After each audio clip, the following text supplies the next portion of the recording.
My way, or the highway, and in the driveway is a nice range. Cause I grind through the climb, I invite pain. You'll never hear me, bitch, nah, I don't complain. Just gotta flip the switch and you can go and obtain anything you want, anything you need. Your mind's got the key ingredient, it's belief. They'll deceive with the negativity, but I just slide right by that energy. Even when you feel low, you can still go. Even when you feel slow, you can still go. Even when there's no hope, you can still go. I never answer to no, man, I still go. Go, go, go, go, go, go, go, go, go, go, go, go, go, go. What's up, everybody? Welcome back to the Gallop Out. 14 shows down, 1 to go, and it's with a guest that I'm excited to have on again. I believe the last time, no, we had him on once since a stream that we don't talk about, but that stream was where I got initially introduced to him, and oh my God, was it the most entertaining 3 a.m., I think, conversation that I think I've ever had. Shane O'Neill was a part of it. It was just an absolute party, and he's a very sharp handicapper as well, so I'm excited to get to talk about Juvenile Friday. We're going to discuss the Juvenile Turf Sprint, the Juvenile Fillies, and the Juvenile Fillies Turf. You were just on us with Frank Scatoni, Jackson Muniz, and myself. This show is just me. He had to go to work, whatever that might be. This is somehow ended up being my work, so I get to be joined now by Andrew Champagne. Andrew, what's going on? You saved me for last. That is a bold decision, Ryan, but very happy to be here. It's always a lot of fun being able to do stuff with you guys. And yeah, that show we don't talk about was an absolute blast, and very much appreciated that. Jackson needing to go to work. I mean, my goodness, who's got time for work? It's Breeders' Cup week. No one's got time for work. This is what we have fun doing. We get to kick things off here. We got 3 races to talk about, as Katie from the chat says. Welcome, Andrew. Yeah, love having you on, man. Talking races with you. You and Emmett Kennedy are 2 people where you could start a conversation and then you look up and all of a sudden it is about 4:15, 4:30 in the morning, and you're, oh shit, how did we get here? I need to go to bed, or I need to go do anything else. This show won't take us till 4 in the morning, but I'm sure we'll have plenty to talk about as we dive in. 4 in the afternoon, I wouldn't bet against out here on the West Coast. No doubt. You're up in Oakland. I'm down in San Diego. We spoke on the pre-show. We won't see you at the Breeders' Cup this year, but hope to see you at one soon, or a horsing event in general. We're gonna get into the races that we're gonna be covering today, and we're gonna start with the Breeders' Cup Juvenile Turf Sprint. This race, always a crapshoot. Magnum Force, a horse whose name I could not remember on the previous show. I have since refreshed my memory. Won this race last year for the boys in blue, Appleby Buick, and of course Godolphin. Godolphin had to deal with a little bit of a major scratch this morning in Sovereignty, officially out of the Breeders' Cup Classic. But that's not our focus today. We're focusing on the 2-year-olds. Sovereignty hasn't been that in a year, so we got to talk about the Juvenile Turf Sprint, a race I don't think Sovereignty would win. But who do you think could win this race? On Future Stars Friday, it's going to be the first of 5 grade 1s on an excellent Breeders' Cup program. So if you're intensely diving into this race, you've got a lot of homework, because there are a lot of European runners that are coming over for some powerhouse barns. You see horses from the O'Brien barns. Yes, multiple O'Briens, folks. Charlie Appleby's got a horse in here. James Owen's got a horse in here. There are a lot of very talented European horses with some potential. But Ryan, the horse I like at a price, is trying to win one for the home team, Team USA. And that's the 6, Intricate Spirit, a horse that I've been very fond of since the summer when he broke his maiden at Saratoga in pretty sharp fashion. He won on debut by more than 3 lengths over a horse named Turf Star, who won next time out, and we'll see that one later on in the card in the Juvenile Turf. So he does nothing wrong in the debut, going 5.5 furlongs on the grass at Saratoga in 103-1. He was a bit wide that day, but he did everything the way you want to see a horse do it. You can see there, he wants to go. He's settling a bit. He winds up ultimately having that ideal stalk and pounce trip.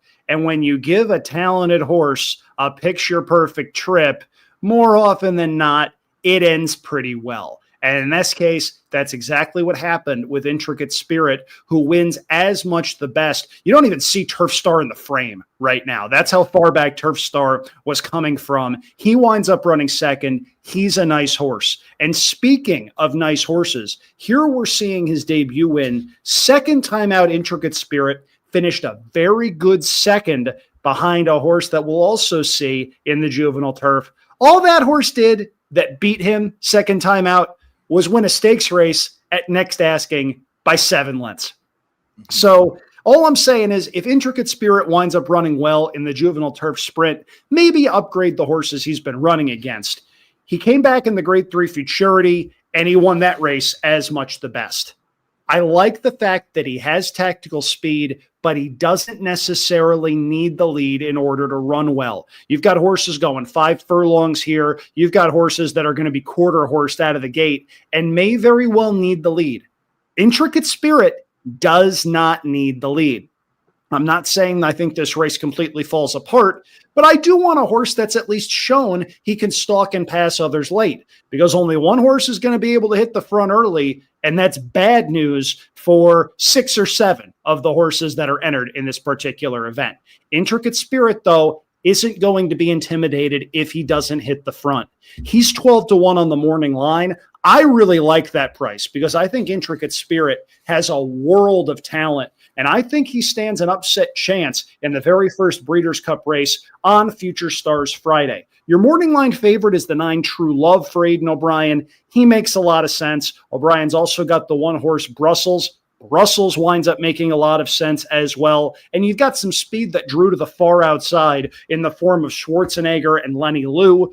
Those are decent horses, but Intricate Spirit to me hits me as the play in here, especially at or near that morning line price. That just hits me as about twice the price he should be. 100%. There's a couple moves in racing that jockeys make where you should feel the utmost confidence. I think number 1 on that list is the IRAD shoulder taps as he turns for home.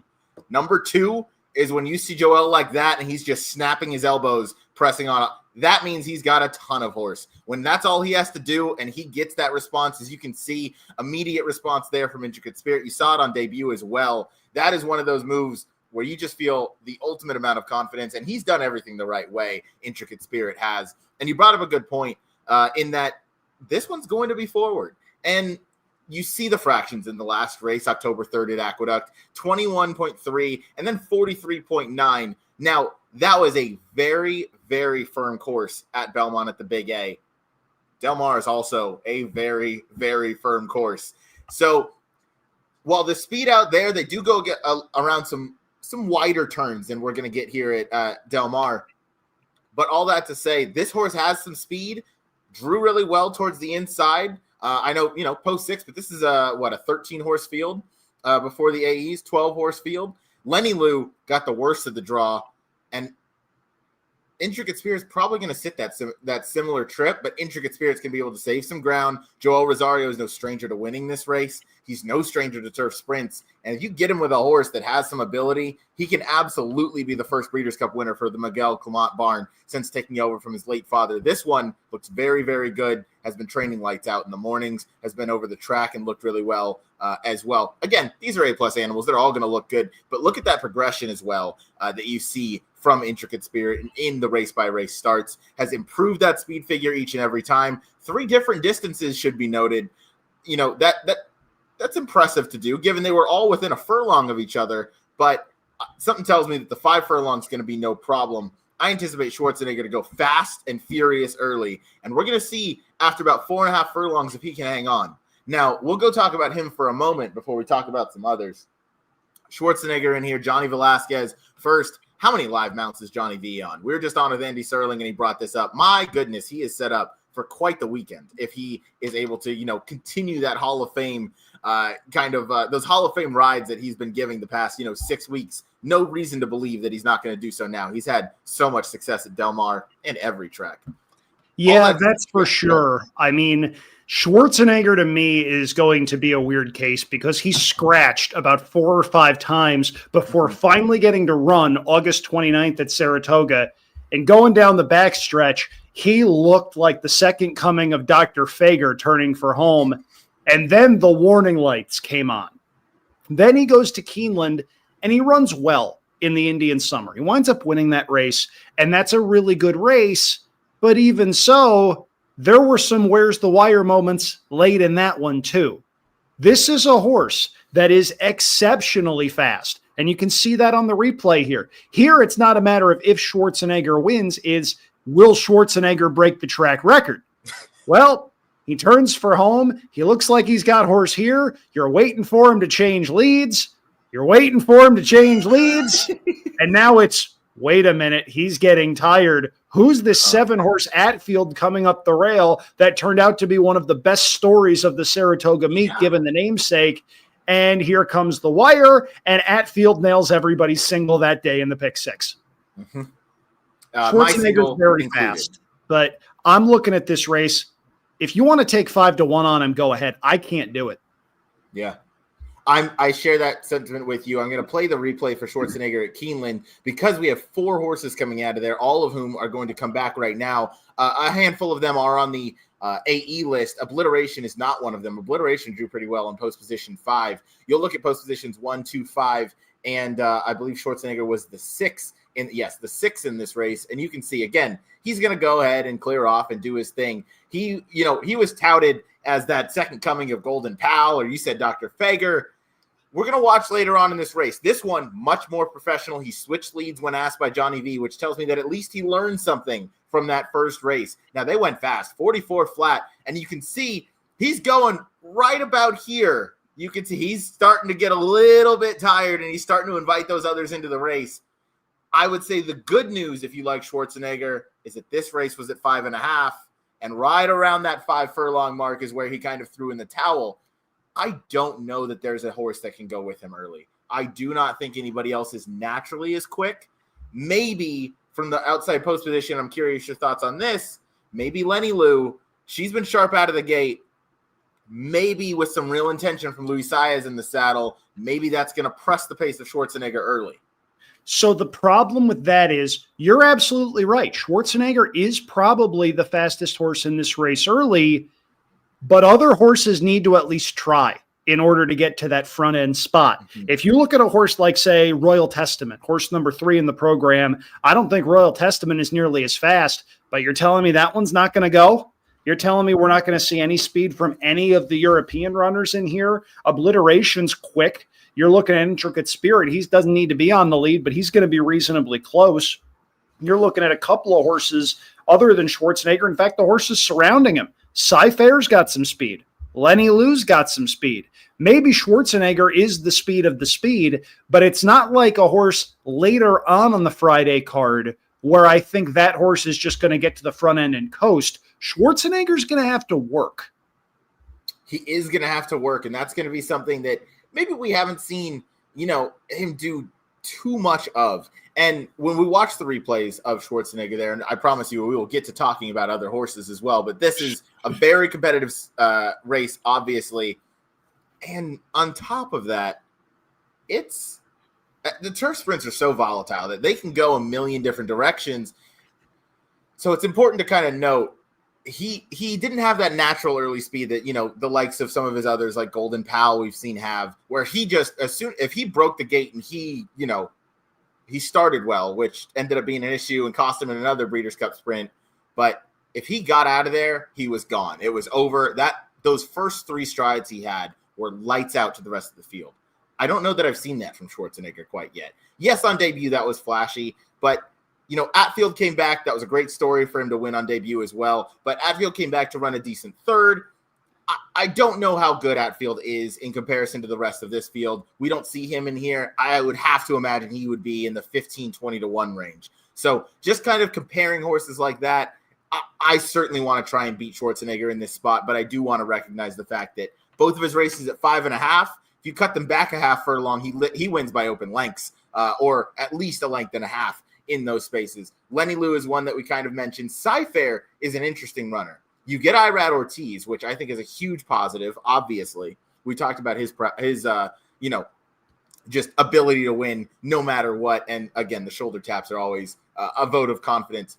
But something about Cy-Fair, she showed a brand new dimension last time when going all the way to the back in the Algonquin and came home with a furious late rally. So I'm curious your thoughts. I know we've seen some early speed from Cy-Fair in the past. Where do you envision Cy-Fair being? And I feel like that new kind of dimension, while maybe we don't see something that dramatic over the Del Mar turf course, that to me shows that she can be a little bit of pretty much wherever Irad wants to put her. And I think he's going to prioritize saving ground. On the one hand, Cy-Fair looked like a world beater in her debut at Saratoga. She won by more than 3 lengths that day. She came back. She ran okay in the Bolton Landing. Yes, she got beat, but Snowface Princess is a nice horse. Mm-hmm. They then run her up at Woodbine.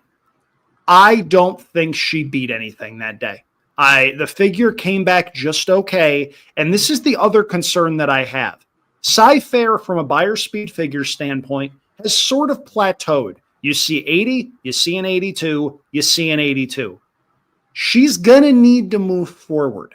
And I don't know if she's sitting on that kind of move forward. If she runs her usual race, is she a player? Yeah. Is it good to see that she was able to sit back and pass other horses late? Yeah, that was great. But I think from an ability standpoint, the concern I have isn't, is she going to get the right trip? It's, have we already seen who she is? Whereas with a couple of other horses, if you scroll back to number 6, Intricate Spirit, for instance, I do want to point something out there. Yeah. You look on the buyers, you see 69, 77, 82.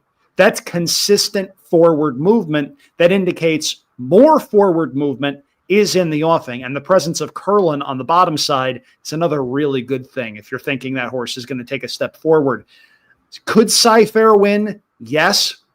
Do I think she has to move forward in order to do that? Probably. Mm-hmm. Without a doubt, I think that's good analysis that maybe she's, kind of plateaued as of right now, and maybe has to do a little bit more growing. Not this time, obviously, as the sire. He can do anything. He can throw anything. That being said, we'll move on now to number 9 in True Love. Likely your post-time favorite, as well as your morning line favorite at 7-2. Buy No Nay Never. Aidan O'Brien seeks to win this race for the first time. True Love came in here, and I spoke with Emmett Kennedy of the Final Furlong Racing podcast, a voice that's well-respected. I'm sure you do as well. And he follows all of these European runners the same way we follow the U.S.-based runners. He likes True Love a lot, and he thought it was curious. I mean, she was cross-entered in here and the mile in the Juvenile Fillies Turf. They ultimately opted for this spot. I think that's smart, and we'll talk about Precise coming up in the Juvenile Fillies Turf and why I think that means a lot. That, he didn't want to run one of his A's against another one of his A's in terms of who he brought over. True Love seems to be the real deal as well. Emmett has spoken highly of this one, especially in the 5 furlong effort in the Queen Mary at Ascot. That was obviously just a straight track, but has come back, and she has done nothing but show up in every single race. Wayne Lorden takes the call, which is a bit interesting. Christophe Soumillon typically has the first call right now, with Ryan Moore nursing the injury or recovering from injury right now. So True Love getting Wayne Lorden, and then Brussels, who drew down on the rail, getting Christophe Soumillon. Soumillon's never ridden at Del Mar either. So I don't know how much you want to put into, take into account that factor and that maybe betting angle. But to stick on True Love, one of a few Aidan O'Brien entries, but this one clearly seems to be the goods. I don't know that I want to take a short price on anybody in this race. True Love ran a big one last time out in the Chevrolet Park. You see a time form rating of 100. That translates into roughly mid to upper 80s on the buyer scale. So she's legitimate. She's very consistent. You look at 3 wins in 3 seconds. There's not a lot to nitpick there. You see a horse that showed up on a big stage in the Queen Mary at Royal Ascot, beating a field of 23 runners. That's not an easy thing to do. I see a horse that can stalk and pounce, which I do think is going to be the ideal trip. She could win. She'll be on my tickets, but I think you hit the nail on the head as far as the pursuit of value in here. I don't think she's head and shoulders above the rest of this group. I do think she's one of the top contenders, and if she winds up winning at, say, 5-2, am I going to be too surprised or upset? Probably not. Mm-hmm. But you mentioned it. This is a 5 furlong turf sprint at Del Mar. A lot of weird things can happen, especially when you're talking about a field of 12 2-year-olds many of whom are trying this sort of stage for the very first time. She would probably be my second choice behind the 6 in here. I do think she's got a big time chance. You mentioned the rider musical chairs and the games that wind up happening. I don't think you could take Lorden off after he won a Group 1 for you. I think that's potentially a big part of that. I also do think Brussels has some talent. And in fact, if you look at the chat from about 10 minutes ago, a gentleman named Simon said Brussels will sprout wings. I wouldn't be surprised if Brussels is sitting on a pretty big effort. The only thing that makes me a little bit concerned is I don't know if Brussels is fast enough to go with some of the other early speed horses that are going to be breaking towards the outside. If he winds up getting shuffled back and shut off, there's not a lot of time to recover before you go into the turn and you have to negotiate a trip. On time form ratings, though, this is another one that fits. You see back-to-back 98s. That fits with this group. That does. And Simon brought up a really good point, one that explains this jockey musical chairs. Nick Luck also mentioned this during the post position draw, and I forgot it. So thank you to Simon for throwing this into the chat. Yeah, he didn't want to keep the weight of 119 to ride True Love and then have to maintain that to ride Mini Hawk in the turf. So thank you, Simon, for throwing that information in there. Again, that was very important to know. Brussels, I think, regardless of rider, is certainly a caliber of horse that could win this. You have Military Code, who drew well for Connections that won this race last year. You have to respect the boys in blue. You got to respect Appleby and all the runners he sends out here. William Buick obviously going to be booked to ride. We've seen the success that they have had. Third career start, lost in the Coventry at Ascot, lost to Stad, who is running in the Juvenile Turf. We won't talk about that race right now, but that's a horse who he drew post position 14. So if you choose to beat him, but needless to say, Stad is a very capable Grade 1 horse, Group 1 horse. Military Code didn't really hold his own against him, but these are 2-year-olds, bounced back to form in that next race in the Dragon Stakes, and then most recently in the Rosa Stakes as well. So who knows? The draw can make all the difference in a race like this. You mentioned Royal Testament could be forward in a race like this, could even be on a dead send. I wonder, this is the other George Weaver entrant. I wonder if maybe, given the fact that we've seen Cy-Fair kind of show that new dimension, we haven't seen that same kind of development from a horse like Royal Testament. Maybe we go back to that maiden breaking performance or the run in the Rosie Stakes, and we just get a dead send from Flavien Prat. It's not often we see him, really quarter horse a horse out of there, but if a horse has natural speed, he's not going to take anything away from the horse. So maybe those tactics might be in play with George Weaver having a bit of a 1-2 punch. I'll tell you what, a horse that I think is an absolute live long shot in here is Aspect Island, the 4. It was just announced that Frankie Dettori is going to be hanging it up in North America after this Breeders' Cup weekend, after Breeders' Cup Saturday. He's going to go ride a couple races down in South America before finally hanging it up. He's had a storied career, won grade 1 races on so many continents, too many to list right now, but he is one for the ages, one of the all-time greats, so wish him nothing but the best. But let's talk about Aspect Island real quick. This is the horse that gives me a lot of those kind of Starlust vibes from last year. Starlust came out of a common race with Big Evs and Believing, was overlooked, and, just finished maybe a length behind him. Aspect Island finished less than a length behind Brussels. Brussels is about a third of the price of Aspect Island, and I think, again, in a race where it's a complete crapshoot with 2-year-olds on turf, the rail maybe not the greatest place to be. Aspect Island has a nice inside draw, is going to save ground pretty much no matter what. And this is a horse, and this is a colt that has some early speed, has some early gas, but I don't know that he necessarily has to be up on the lead. I'm going to be using this one because when you look through those time form ratings, you also see very, very steady progression. And then you see that last time out, best time form rating yet with about a 95. And again, that probably gets you to maybe high 70s, about an 80, but that is progression off the previous effort. And on top of that, that was at the 5 furlongs that we're going to be doing. So I would like to, give this one a big look in here. Again, it's a race that is wide open. Last year, post positions 1 through 4 filled out the exactas in both the Juvenile Turf Sprint and the Breeders' Cup Turf Sprint on Saturday. So if we're talking about Euros, I guess we have to talk about the 8 Havana Anna too, because this is a horse that finished beaten less than a length by True Love last time out. And if you look back at May 17th, this is your basic run-of-the-mill maiden race over in Ireland. Gestad won, True Love ran second, Havana Anna ran third. That's the definition of a key race right there. And you do see a horse that's taken steps forward every single time out. And it's not Aiden O'Brien, it's Danacho O'Brien, one of his children. And he's a very good trainer, a former rider himself. I see a horse that could also sit that ideal stalking trip. You mentioned Aspect Island, and I see what you like about that horse. I'm just not sure he's fast enough to keep up with the U.S.-based horses early that are going to need the lead, because Aspect Island is going to get sent. He's going to be forward. That's his best chance. I'm not sure he's fast enough to get that trip. I do think Havana Anna could sit the ideal trip, though. She would be my third choice in here. I can't put her above True Love, who she's fallen to twice, but it would not be a shock to see Havana Anna run very well here. Without a doubt, that's an excellent point to bring up. Havana Anna, this is a 5 furlong turf sprint, and these are not the typical European formats where it's just on a straightaway. These are turns involved now.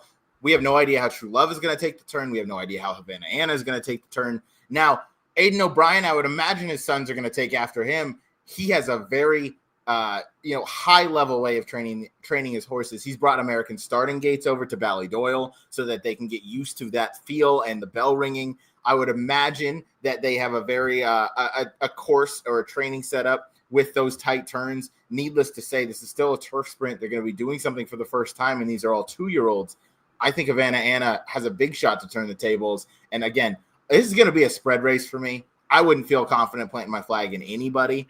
And I think Havana Anna will 100% be on all my tickets, because for her to run that close within a length in a Group 1 of your favorite and True Love, and to have this price discrepancy, I have to use this horse in all of my tickets as well.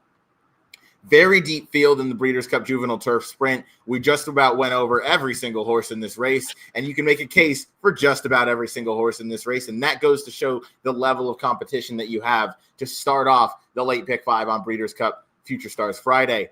We'll move on now to race number 7. It's going to be the mile and a 16th, 2-year-old fillies, Breeders' Cup Juvenile Fillies, rather.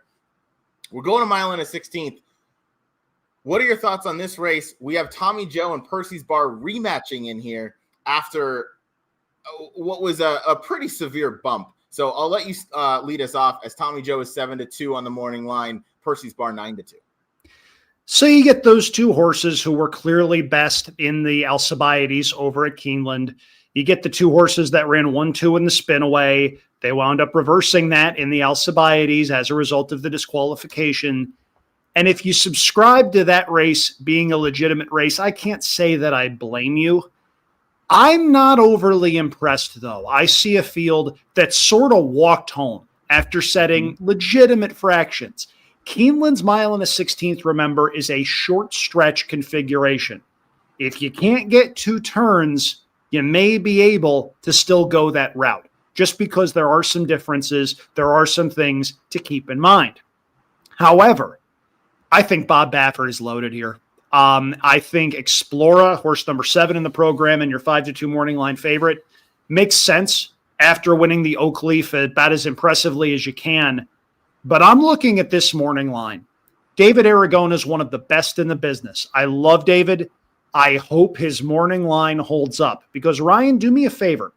Yep. If you look at the Del Mar debutante, and I think you knew exactly where I was going with this, judging by where you were looking, Bottle of Rouge winds up winning that race. Yep. She beat Explora on the square, and Bottle of Rouge is 9-2 on the morning line off of that. Sign me up. I think Bottle of Rouge is bred to get better as distances get longer. You see Vino Rosso on the top. You see Bluegrass Cat on the bottom. This was not a horse that Bob Baffert picked out at some flashy 2-year-old sale. This was a horse that they thought could go long, just judging by the pedigree.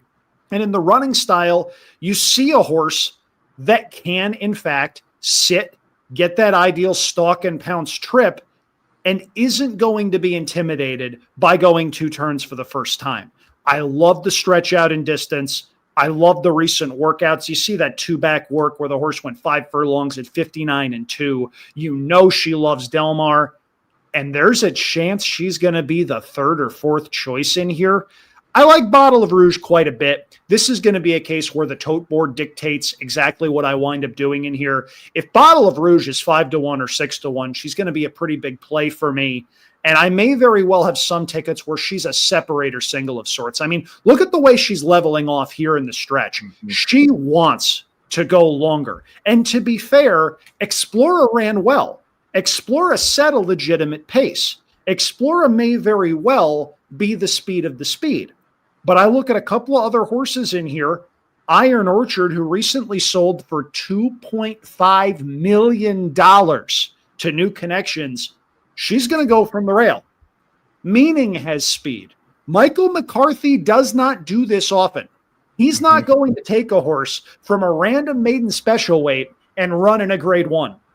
Yeah. Meaning's going to go. Percy's Bar might go. Tommy Joe might go. La Ville Lumiere might go. Super Corridora might go.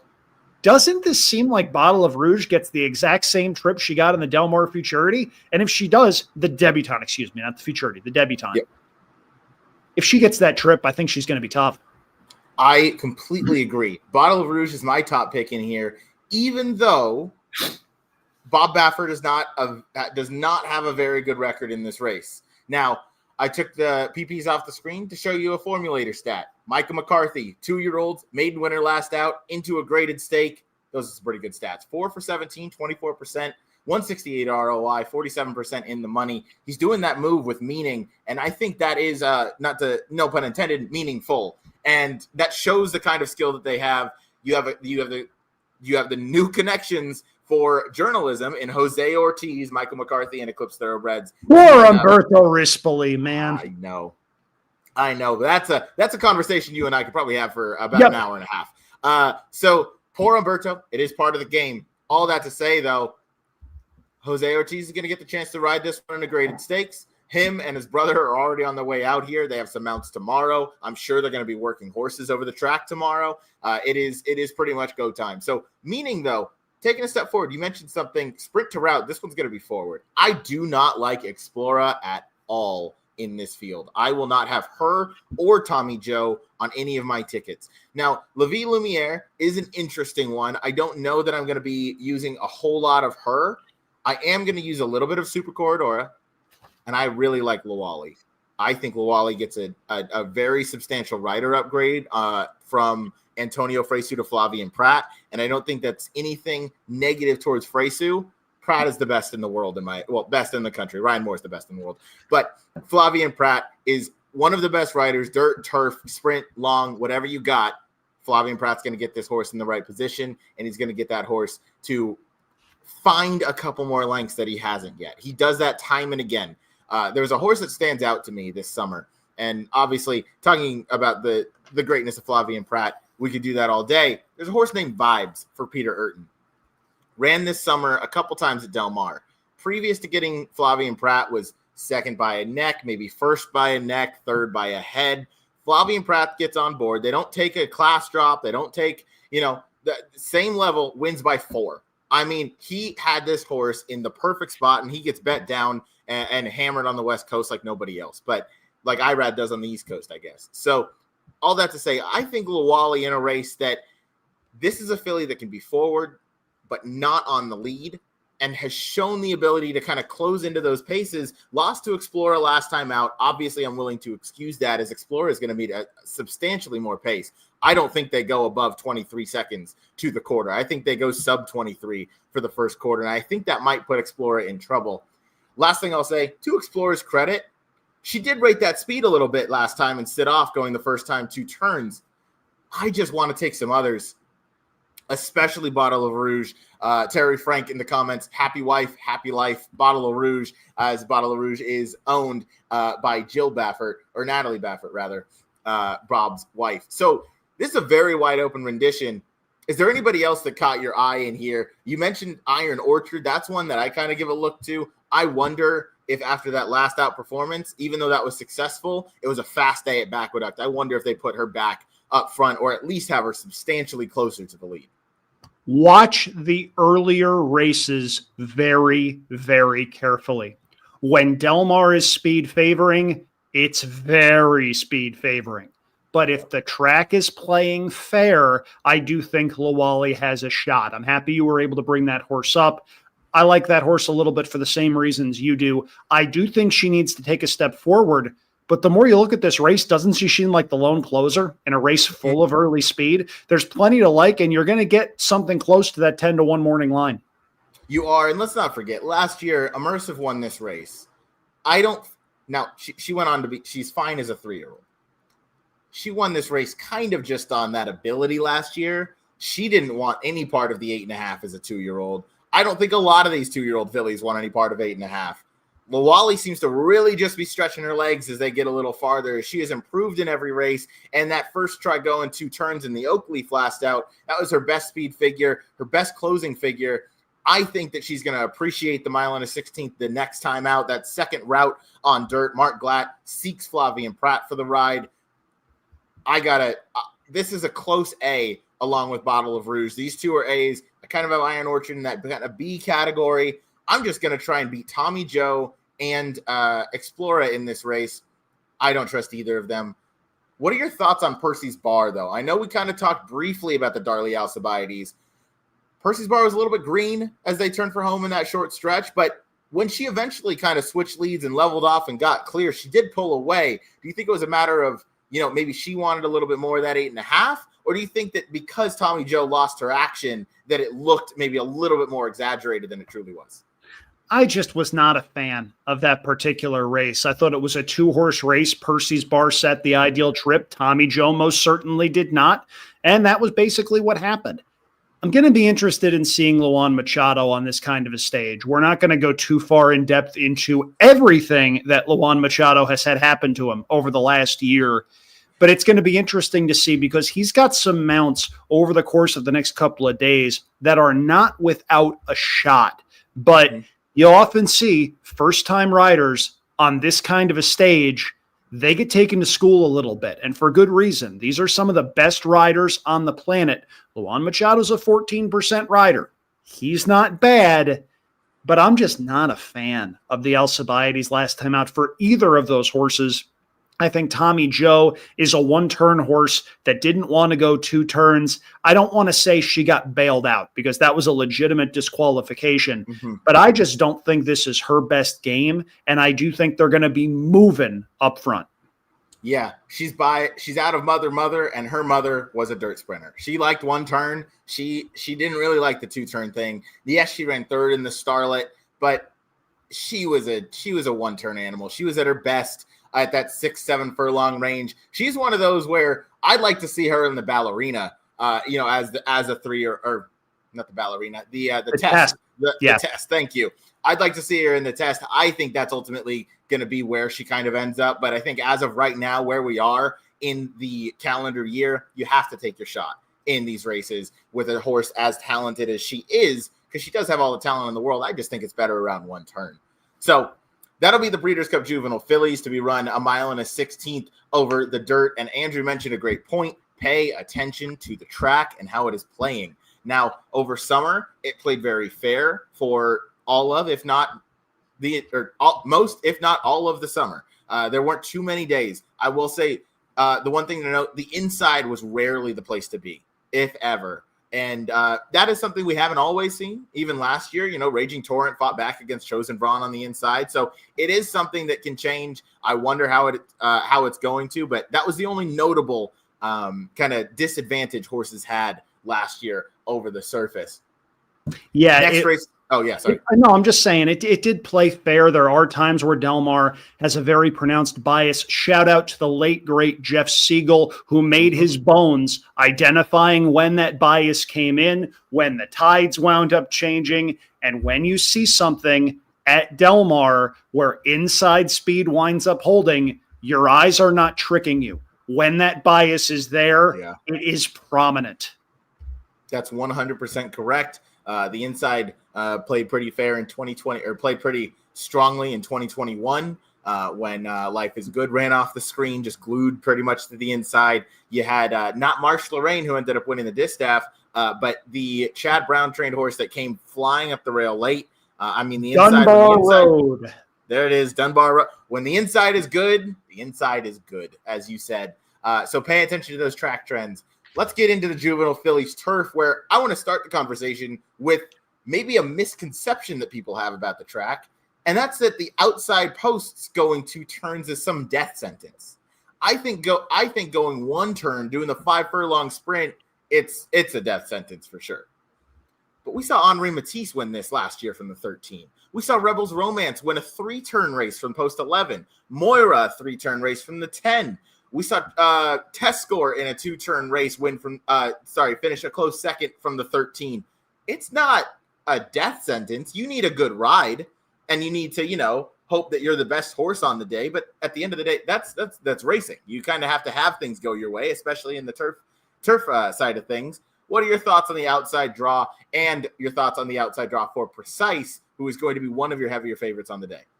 So a lot of that depends on each individual horse, and making blanket statements like that is dangerous, because if you're on a speed horse on the far outside and you need to clear, okay, you're probably up against it.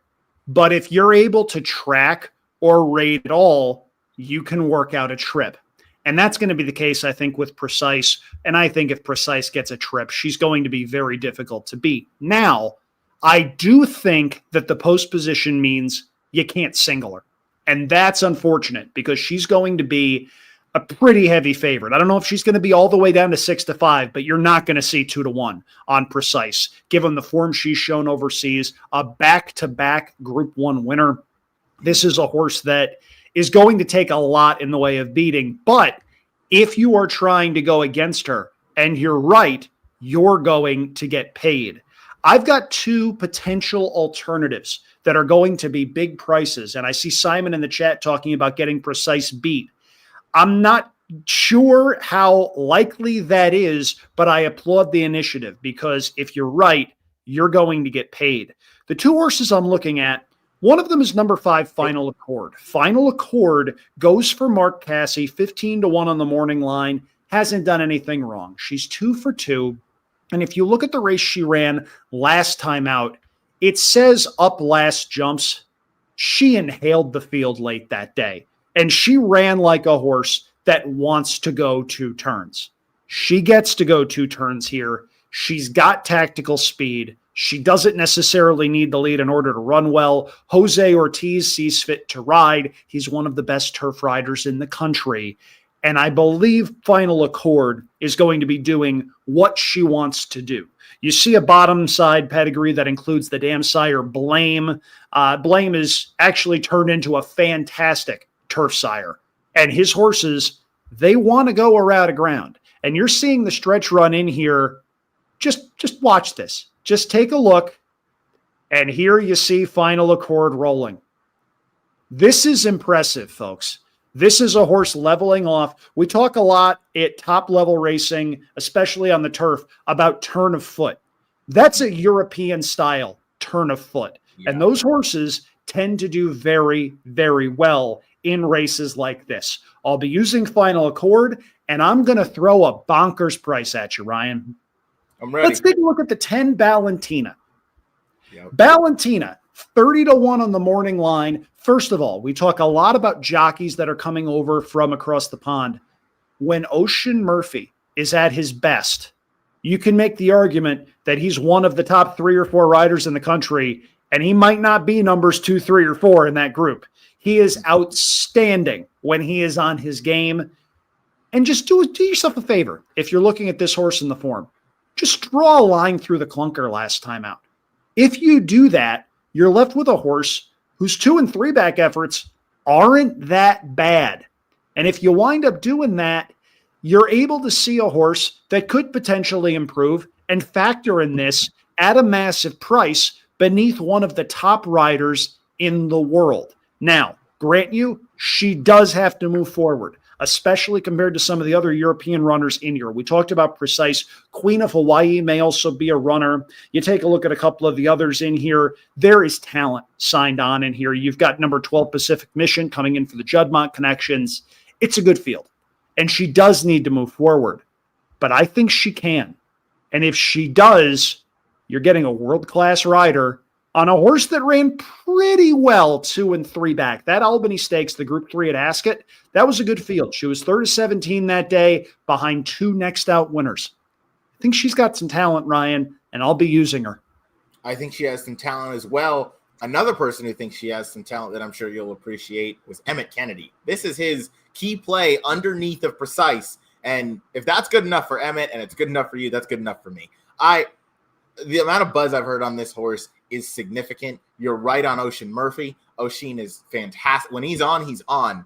Should be noted, he's riding tomorrow. He has a few turf mounts tomorrow, as he did last year, to just get acclimated to the environment. I think what you can believe whether or not, a run before it matters necessarily is beneficial to you. I think it's absolutely beneficial. If anything, you just kind of get the hang of the American style of racing a little bit. You get a handle on the tight turns. And while he may not win any, I guarantee you he is learning and he's refreshing his memory from last year. So I think that goes a decent way. But on top of that, I think Valentina is certainly in with a big shot. And if you're trying to beat Precise, you're going to get your price on everybody. I will say, Final Accord, I think every guest I've had on that we've talked about this race has mentioned this one. My co-host Jackson Muniz. You mean we're not going to get 15-1? Everyone needs to shut up. I honestly don't know that we're going to get, or I don't know that you won't get 15-1. This is a race where, regardless of the wise guy horse or whatever, Precise is getting hammered from post position 13. I don't think she's even going to – I think she's going to drift down from the morning line of 6-5. She is around 4-5 overseas the last I saw. And that is typically pretty indicative of what they're going to be here when the pool's open. I think 6-5, even money, 4-5 is going to be around the price that you see on this horse. I think just by math, Final Accord, she would have to take a lot of money to even make a dent really under double digits. You have horses like Time to Dream, who I think people are going to be gravitated towards because they're going to watch those routes at Saratoga and be like, oh my God, wow. They'll watch the last race at Keeneland and be like, oh, she had, significant trouble and she was hemmed in. And when she finally got going, she was flying late. Kind of. But no one's talking about Imagination the Lady having any sort of a shot in here. And that's the horse that won very convincingly. Had a good trip, yes, but still won like a good thing. She's 2 for 2. I'd almost give her a better look just because you're going to get a better price. Other horses in here that I think matter. You mentioned Queen of Hawaii. My alternate pick to Precise is Down on the Rail. Mentioned that, Johnny V is riding out of his mind right now. He takes this mount for Michael Trombetta, who does not ship often.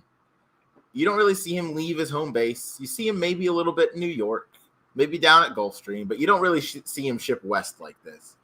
This filly's 3 for 3, and you can say, I don't know what she beat at Laurel, and that's very fair, but she dusted them. She won like a good thing, and she progressed through the 3 levels that you kind of want to see. You break your maiden first time out. You go to the next level in the optional claiming in the non-one winners or non-one other than races. And then you go into a stakes race, whether that's graded, whether it's listed. There's only so many options available. And he didn't want to leave his home base of that Colonial Laurel, the kind of northeast of the country. And she just keeps getting better. You see the two kind of paired up Beyer speed figures, and maybe that's a plateau. You don't really see that first time, but the first time from the maiden race was about a second slower. So I'd be willing to say like that was probably around a 70. She's paired up those next 2. I think it's logical to say that she could take a step forward, but more important, she drew beautifully in here. And she's going to sit that pocket, and if she can get a way out, Johnny V is going to give a masterful ride. He's going to glue to the rail like he always does. I wouldn't be surprised to see this horse shoot up the rail late in the game and definitely grab a piece of the pie, maybe even the whole thing. This is a filly that I don't think a lot of people are going to be looking towards, but you see Bernardini on the bottom side. Bernardini's been pretty good on the turf as well, at least from the progeny. And Curlin topside, this horse can keep getting better and keep improving. And 2 turns, obviously no problem, as this horse has done nothing but route. So this is one I want to get some attention on. 8-1 seems fair. And I don't know which way she's going to go. I could see her being 6-1. I could see her getting forgotten about and being the head scratcher. Like, how do we let Johnny V go off at 20-1 in a Breeders' Cup race? Like, it could kind of go either direction, but I'm gonna plant my flag in Ultimate Love if I'm trying to beat Precise on Friday. I can't argue too much with that. She fits on speed figures. My concern is more so sometimes horses coming from the Mid-Atlantic area have trouble duplicating that form on other turf courses. Less so Laurel than Colonial. Colonial's turf course, as good as it is, and it's a fantastic turf course, there are some times where the turf course and the main track play sort of quirky. Yep. And you mentioned, yeah, I'm not sure what she beat, but from the standpoint of a 2-year-old filly, she's 3 for 3 with 3 daylight wins. I don't know what more you can ask her to do. And this is a case where if she's the wise guy horse and she's 9-2, that's probably too short. Mm-hmm. But if she drifts up and you're looking at 12, 15-1, that's too big of a price. So correct. I can't fault you there for what you're trying to do. And I do want to give a quick shout out to Jorge Ruiz, who was the jockey on this particular horse that day. His name pops up for a lot of trainers that send horses down to the Mid-Atlantic circuit. He rides a lot for Mike Trombetta. He rides a lot for Graham Motion. I wouldn't be shocked to see him move his tack to a more major circuit because he can ride. He can absolutely ride. That's a great point and a great shout out to a very talented jockey. And I'm with you. Maybe we see him this winter at Gulfstream Park. Maybe we see him at an even more major kind of racetrack to try and, again, he can ride, as you said, and he can certainly elevate some horses and bring them into spots, especially on the turf. I think he's a very underrated turf rider, and I think he's very good at what he does, and he prioritizes the right things, saving ground, tipping out at the right time, not getting his horses into trouble. So I'm with you on that completely. Is there anybody else in the Breeders' Cup Juvenile Fillies turf that you'd like to discuss? I just want to discuss what Simon just put in the chat, talking about early odds in Europe. By the way, fixed odds in Europe, pipe dream here in the States, unfortunately, unless you're in New Jersey. 22-1 on Final Accord. I'd sign up for that. And I think you'd sign up for 16-1 on Ultimate Love too. You got to love what you're seeing there. Without a doubt, I love what I'm seeing there. There was one other horse I did want to talk about. Yes. And this is more a question because I don't know what the answer is. What the heck do we do with the Japanese horse, the 6? Well, so I'm happy you mentioned that because Switch in Love, she's a big filly. I've been lucky enough to see her in the mornings. I've been out there, so I've watched her come out of the show. She's big for a 2-year-old. I don't know how that translates to the turns at Del Mar, but she's got a stride on her for sure. And Yahagi only sends over good horses. He doesn't send over whoever in his barn. He's not, with the European horses, sometimes we see their B effort or their B horses, their A-. We really only see A+ from Yahagi because he only ships a few a year. And he, in the United States and in Maidan, is 8 for 8 in the money. And they have a huge ROI, a lot of that attributed to Marsh Lorraine. But aside from that, their horses run. I think Switch in Love is a big play, especially if you are trying to beat Precise. You can use 4, 5, 6 other horses and still maintain that value because if you beat Precise at even money, she's going to play even smaller in horizontals, and you have a huge shot to create that value elsewhere because there's going to be so many horses that are forgotten about in this field. And again, we trust and respect and love it, David Aragona, and I think he's spot on with Time to Dream. I think Time to Dream is going to be the second choice, and I want no part of that horse. So taking both of that and taking that into calculations as well, when you're using the 4th, 5th, 6th, 7th, 9th, 10th choices, you're still you keep that value and you're absolutely going to get about 20-1, I would say, on Switch in Love, which to me is a very enticing price.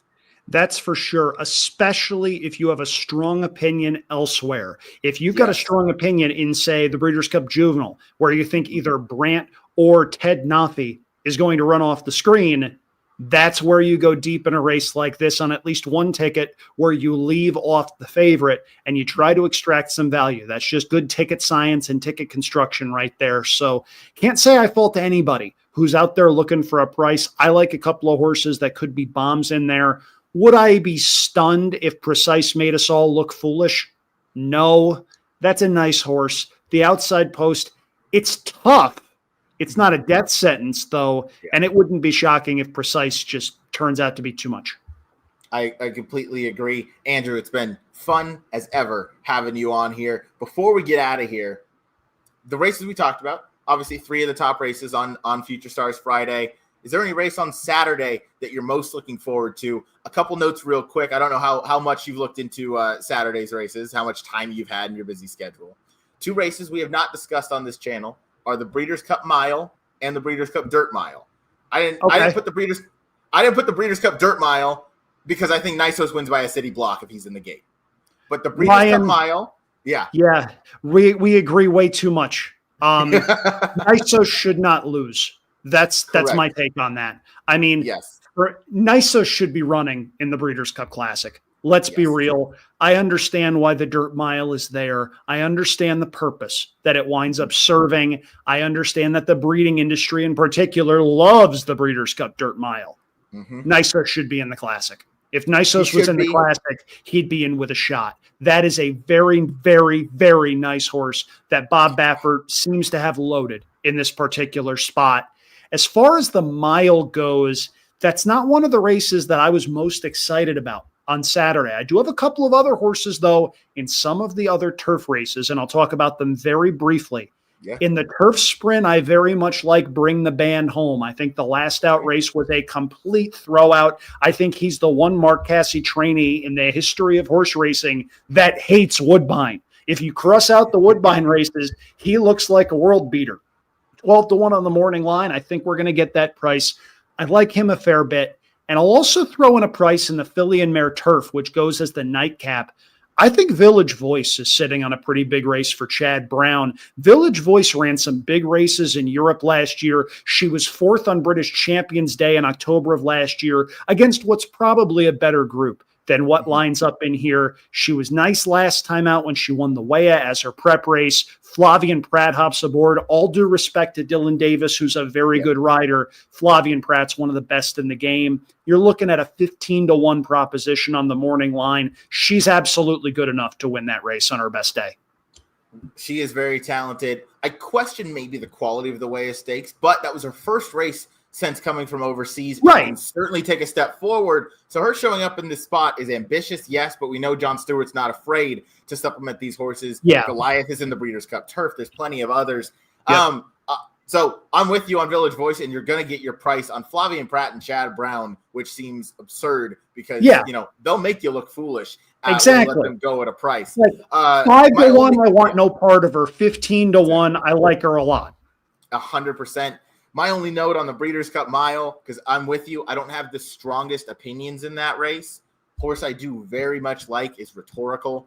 I love that horse. Every time he has run, he has won for me, and he passed the test last time out with flying colors. I know he was New York breds only, but they stepped him up into the grade 1, and he won like a good thing. I know Diego Velasquez was the favorite in there, and he doesn't show up almost ever. All that to say, though, Rhetorical showed up very professional in that win. I'm going to play a Rhetorical into Nisos double. I don't have any super strong opinions in the mile, as I said, other than I really love Rhetorical as a horse.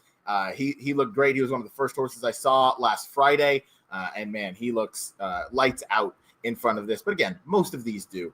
Thoughts on the Breeders' Cup Classic before we get you out of here? Obviously, big scratch of Sovereignty this morning. I'm with you. If Nisos had run in the Pacific Classic and didn't get scratched the day of with the whole shoe thing or whatever that was, he's the second choice, in my opinion, in the Breeders' Cup Classic. And he is a freak of nature. We don't have Nisos in there. We don't have Sovereignty. Who are you leaning towards? Really quickly, and this is going to tick off at least one person in the chat, but I put this out there on Twitter and I need to say it here. We can be done with best classic ever now, right? We can be done with that. Like, it's a very good field. I'm not trying to disrespect anybody. This didn't measure up to 1998 even before Sovereignty came out. Let's all cool our jets. And by the way, stop tempting fate with comments like that, people. Between that and Matthew DeSantis talking about the weather in Saratoga and cursing everything, we need to stop tempting fate as an industry. We just need to do that. Sovereignty scratching was particularly bad news for me. Sovereignty had a big chance, but I really liked Mind Frame at 10-1. He's going to be half that price now. I can't hold the Jockey Club Gold Cup against him. That was a freak occurrence. If Todd Pletcher says he's doing well, I'm going to trust Todd Pletcher. And if you draw a line through that race and just act like he got sick after the Stephen Foster, isn't he, if not the favorite, your clear second choice? I still think there's a little bit of value there, but I was licking my chops at 10-1, Ryan, and unfortunately, we're not going to get that price. Yeah, you're not going to get that, but I think Mind Frame might be forgotten about a little bit. He might drift up a little bit. He might be in that 7-8-1 range. I do think that's fingers crossed.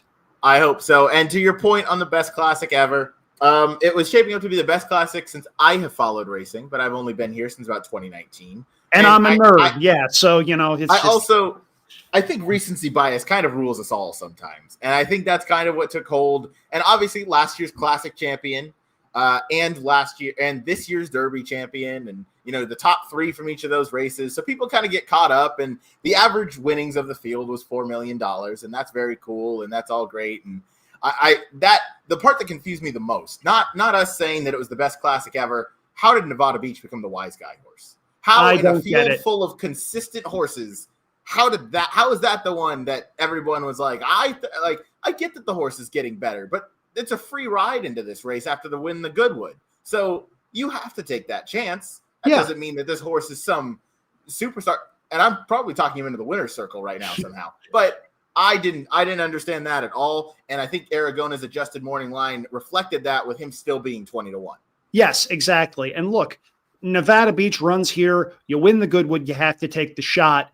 But being honest, the Goodwood didn't have Nisos. It didn't have Journalism, who showed up on a recent vets list, getting injected right before that 2-week deadline. That's a little bit of a red flag for me on Journalism.